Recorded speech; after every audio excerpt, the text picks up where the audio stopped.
পেহেলগামের ঘটনার প্রতিশোধ অপারেশন সিন্দুর ভারত যেভাবে পাকিস্তানকে প্রত্যাঘাত করেছে এবং বুঝিয়ে দিয়েছে যে ভারতের ক্ষমতা কতটা, এবং তারপর পাকিস্তান রীতিমতো মেউ মেউ শুরু করে দেয়।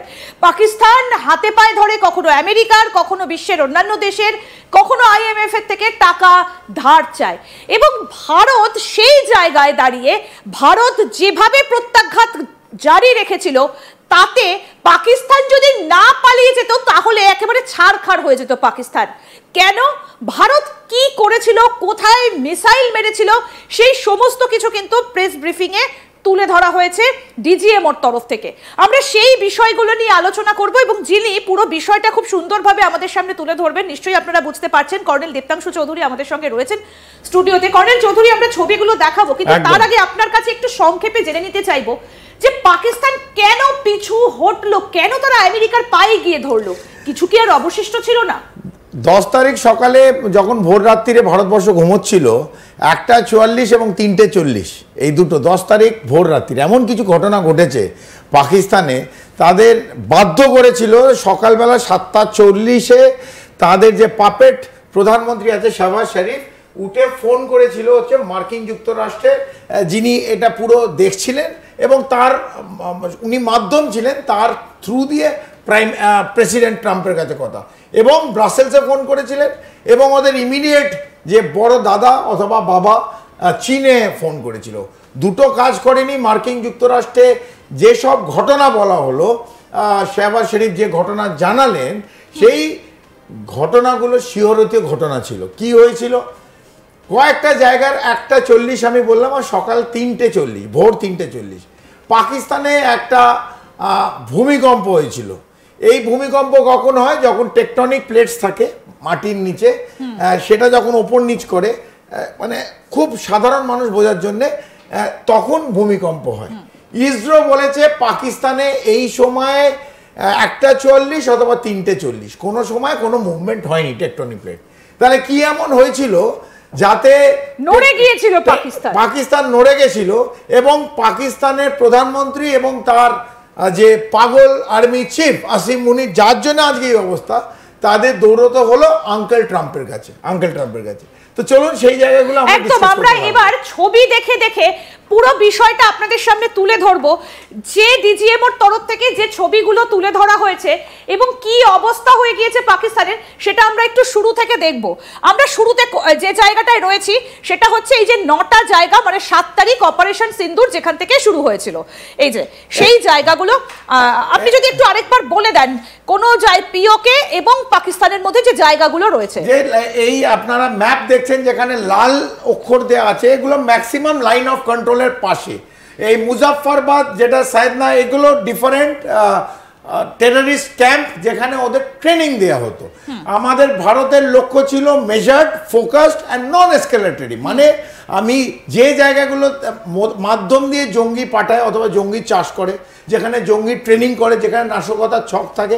যেহেতু পেহেলগাঁওয়ে আমাদের সাধারণ 26-এর বেশি পর্যটককে মারা হয়েছিল, ভারত টার্গেট করেছিল ফোকাস মানে এইগুলোই জায়গা যেখান থেকে টেরর ক্যাম্প, যেখান থেকে ওদের ট্রেনিং দেওয়া হয়, সেই জায়গাগুলো হলো। সেই জায়গাগুলো এই যেমন দেখছেন মুজাফফরাবাদে দুটো জায়গা, পাকিস্তান অকুপাইড জম্মু কাশ্মীর, পাক অধিকৃত কাশ্মীর, যেটা আমরা বারবার বলি, সেগুলোর আছে এই সাবাই নালা, মুজাফফরবাদ, সৈয়দনা বিলাল, গুলপুর, এগুলো আপনারা বারবার দেখেছেন, আমি আর আবার করতে চাই না।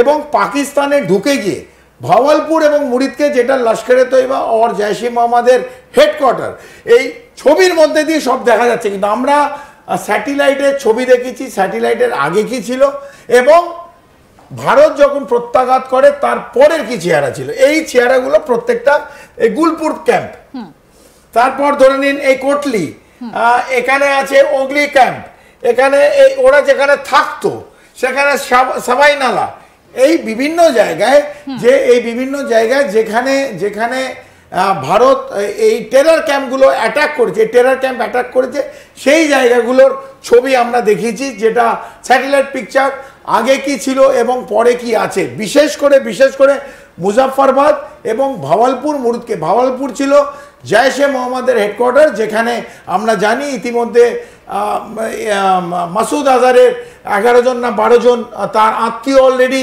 এই আঘাতে প্রত্যাঘাতে মারা গেছে, এবং তারপরে এই হাফিজ সাইদ যে লস্করে তৈবার হেডকোয়ার্টার মুরিদকে, সেটাও গুড়ি দেওয়া হয়েছে। তো জৈশে মোহাম্মদ, ভাগলপুর, লস্করে তৈবা, মুরিদকে, এই দুটো ছিল মেন। এই দুটোকে আমরা গুড়ি দিয়েছি এবং মিথ্যে নয় ছবি দেখিয়েছি। এবং তারপরে ভারত সরকার, যেটা আমাদের কালে DGMO, director general military operation, lieutenant general Ghai সাহেব, রাজীব ঘাই সাহেব, যেটা বললেন, তিনি পরিষ্কার বলে দিলেন যে মোর দ্যান 100 টেররিস্ট, 100 আতঙ্কবাদী, 100 জঙ্গিকে মেরে মাটির সঙ্গে মিশিয়ে দেওয়া হয়েছে। এই দেখছেন, এইগুলো হচ্ছে আমাদের হাই ভ্যালু টার্গেট, HVM বলে, হাই ভ্যালু টার্গেট, HVT। এটা 7ই মার্চে যাদের হয়েছিল। এবং এই যে যাদের মেরেছিল, মানে লজ্জার কথা, আপনি কত দেখুন আপনারা সবাই, যে জঙ্গিদের মারা হয়েছিল তাদের লাস্ট রাইটে, তাদের শেষকৃত্যে কারা কারা ছিল? শেষকৃত্যে ছিল brigadier Mohammad Farooq Sabir, lieutenant general Faiz Hussain Shah, lieutenant general corps commander. তারা জঙ্গির একজন জঙ্গি জেহাদি, তার মৃত্যু হয়েছে। তার আমি এই জায়গাটা একটু আপনার কাছ থেকে আসতে চাইবো যে আপনিও তো একজন কর্নেল, আমি বলে দিলাম আমার নাম, এই রকম মানুষ তারা এই জায়গায়। মেজর জেনারেল রাও ইমরান সরতাজ, ডক্টর উসমান আনোয়ার, ইনি প্ল্যান করে, ইনি ছক করে, ইনি নাশকতার ছকের এক্সপার্ট, ডক্টর উসমান আনোয়ার, মালিক সোয়েব আহমেদ বার্দ আরেকজন অফিসার। তো এই কমপ্লিট এই যে ছবিগুলো আপনারা দেখছেন, মুরিদকে লস্করে তৈবার ক্যাম্পে কারা ছিল?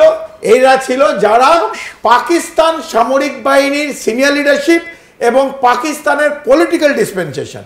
তো যে জঙ্গিদের শেষকৃত্যর জন্য পাকিস্তানের অ্যাডমিনিস্ট্রেশন পাশে দাঁড়ায়, এই সমস্ত পাশে দাঁড়ায়, সেইখানে বিশ্বে আমার মনে হয় এর থেকে লজ্জার কোনো একদম। আমি এই প্রশ্নটাই কর্নেল চৌধুরী আপনার কাছে জানতে চাইছি যে আপনি একজন কর্নেল, এনারা পাকিস্তানের সেনাবাহিনীর উচ্চপদস্থ কর্তা, কোথায় আমরা, কোথায় এরা?